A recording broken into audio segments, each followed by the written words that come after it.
Good morning, everyone. Welcome. I'm here to announce an important decision regarding the United States policy towards Cuba. In 1996, Congress passed the Cuban Liberty and Democratic Solidarity Act, also known as Libertad. Under Title III of that act, the United States citizens who had their property confiscated by the Castro regime were given the right to file suit against those who traffic in such properties. But those citizens' opportunities for justice have been put out of reach for more than 2 decades. For now more than 22 years, every president, every Secretary of State has suspended Title III in the hope that doing so would put more pressure on the Cuban regime to transition to democracy. But just as we did in regard to moving our embassy to Jerusalem, the true capital of Israel, or designating the Islamic Revolutionary Guard Corps for what it is, a terrorist organization, the Trump administration recognizes reality. We see clearly that the regime's repression of its own people and its unrepentant exportation of tyranny in the region has only gotten worse because dictators perceive appeasement as weakness, not strength. President Obama's administration game of footsie with the Castro's junta did not deter the regime from continuing to harass and oppress the heroic ladies in white, a group of women dedicated to peacefully protesting the regime's human rights abuses. More broadly, the regime continues to deprive its own people of the fundamental freedoms of speech, press, assembly, and association. Indeed, according to NGO reports, Cuban thugs made more than 2,800 arbitrary arrests in 2018 alone. In the run-up to the country's recent sham constitutional referendum, one that enshrined the Communist Party as the only legal political party in Cuba, the regime harassed, beat, and detained leaders and activists, opposition leaders and activists. 310 people were arbitrarily detained, according to the Cuban Commission on Human Rights and National Reconciliation. Cuba's behavior in the Western Hemisphere undermines the security and stability of countries throughout the region, which directly threatens United States national security interests. The Cuban regime has for years exported its tactics of intimidation, repression, and violence. They've exported this to Venezuela in direct support of the former Maduro regime. Cuban military intelligence and state security services today keep Maduro in power. Sadly, Cuba's most prominent export these days is not cigars or rum, it's oppression. Détente with the regime has failed. Cozying up to Cuban dictators will always be a black mark on this great nation's long record of defending human rights. For these reasons, I'm announcing that the Trump administration will no longer suspend Title III. Effective May 2nd, the right to bring an action under Title III of the Libertad Act will be implemented in full. I have already informed Congress of my decision. Implementing Title III in full means a chance at justice for Cuban Americans who have long sought relief for Fidel Castro and his lackeys seizing property without compensation. For the first time, claimants were able to bring lawsuits against persons trafficking in property that was confiscated by the Cuban regime. Any person or company doing business in Cuba should heed this announcement. In addition to being newly vulnerable to lawsuits, they could be abetting the Cuban regime's abuses of its own people. Those doing business in Cuba should fully investigate whether they are connected to property stolen in service of a failed communist experiment. I encourage our friends and allies alike to likewise follow our lead and stand with the Cuban people. As I said throughout my trip to South America this last week, the Trump administration is committed to helping grow the wave of democracy, good governments, and openness, which is steadily building throughout the entire Western Hemisphere. On my trip last week, I saw these positive changes firsthand and told our friends and allies that we're with them. We're on the side of what's right and what is just. Today, we are holding the Cuban government accountable for seizing American assets. We're helping those whom the regime has robbed get compensation for their rightful property. And we're advancing human rights and democracy on behalf of the Cuban people. Now we'll turn it over to Western Hemisphere Assistant Secretary Kim Breyer to take some of your questions this morning. Thank you all.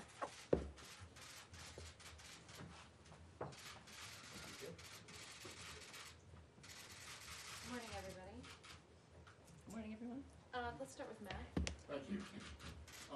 Secretary, even before the announcement just now, the Canadians, the Europeans, have come out against this and vowed to protect their companies, European Canadian companies that could be sued with this decision. And I'm just wondering how much of a concern that is for the administration, and whether there will be any exemptions at all. As you know, it's not just Europe and Canada that have companies there. There's some significant Israeli investment in Cuba. So I'm just wondering, how you're going to respond to their unhappiness, to put it mildly. Thank you. Thank you. Thanks for the question. Good morning, everybody. I think the first thing to highlight is that obviously we've been in very deep and close contact with our allies in Europe and Canada and around the world as we consulted on this decision over the past several months, as the Secretary had been shortening the period of suspension with his previous decisions. I think it's clear, if you look in the macro sense, we have broad agreement with our allies in Europe and Canada and around the world on the policy objective, which is to promote democracy in Cuba and to free the Cuban people from the tyranny that they live under. We are in broad agreement on this. Where we sometimes disagree is on the best way to achieve that. And I think, at the end of the day, you'll need to speak to the European Union and to our allies as to what response they will have.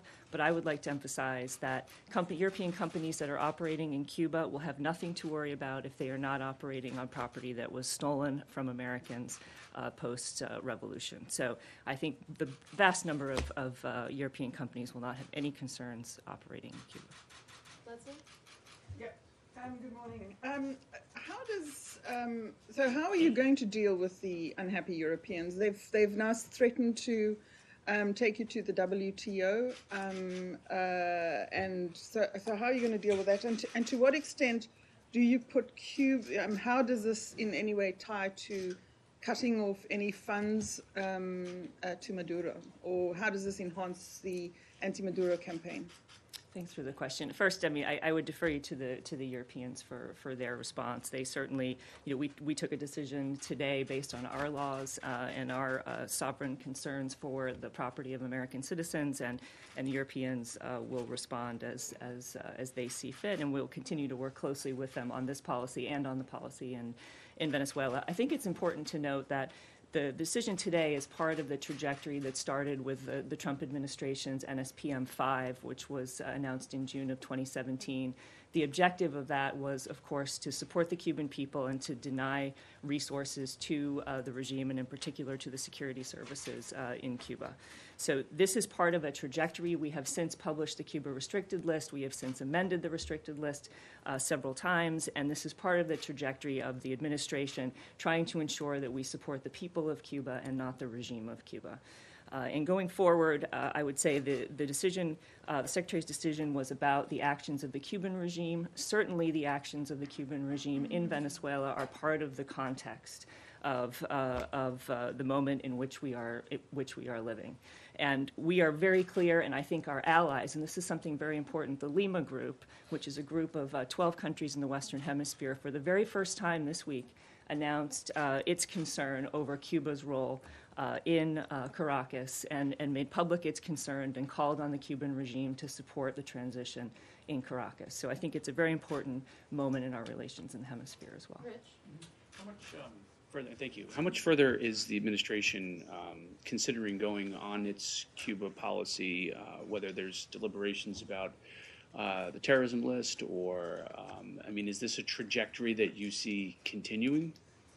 I think it's a great question. I do put it in context of we've been over the past 2 years building off of NSPM 5 and looking at the various tools that we have to implement the president's vision for how we would conduct this policy. I think you're going to be seeing quite a bit more from us, and that this is the beginning of a new process on this that recognizes the reality on the ground in Cuba, which is in the past 20 plus years, the underlying reality in Cuba has not changed for the average Cuban. Nick? Secretary, can you talk, just to follow up on Matt's question on the issue of exemptions, are there any exemptions under the decision announced today, specifically with any U.S. company that is doing business in Cuba? There will not be any exemptions. Great. Kim, do you have time for one more? Sure. Okay, go ahead. How much property are you talking about in terms of value, money, and number of properties?